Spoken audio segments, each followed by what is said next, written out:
Hello, everyone, and welcome back to the QA Online Academy. I'm so glad to see you're ready for Lesson 2. Before we jump into today's hands-on work, please make sure you've fully reviewed our previous chapter on the foundations of HTML.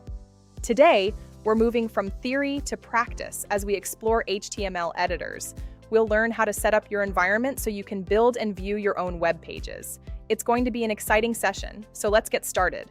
A simple text editor is actually all you need to learn HTML.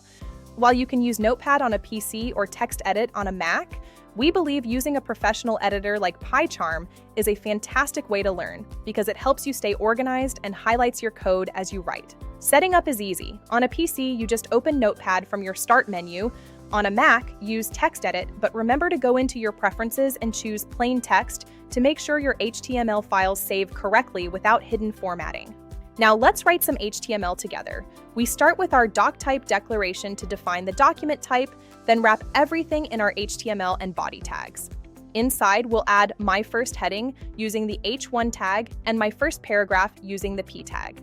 Once your code is ready, save it as index.html. You can use .htm or .html, they work exactly the same. Crucially, set your encoding to UTF-8, which is the standard for web files, so your text displays perfectly everywhere. To see your work, just double-click your file or right-click and choose Open with your favorite browser like Chrome or Edge. The browser reads your tags and displays your first web page exactly as you designed it. Now it's your turn to practice. I want you to open PyCharm on your own computer and create a simple HTML file with one heading and one paragraph. Try to do it from memory. I'll give you 10 seconds to get started right now.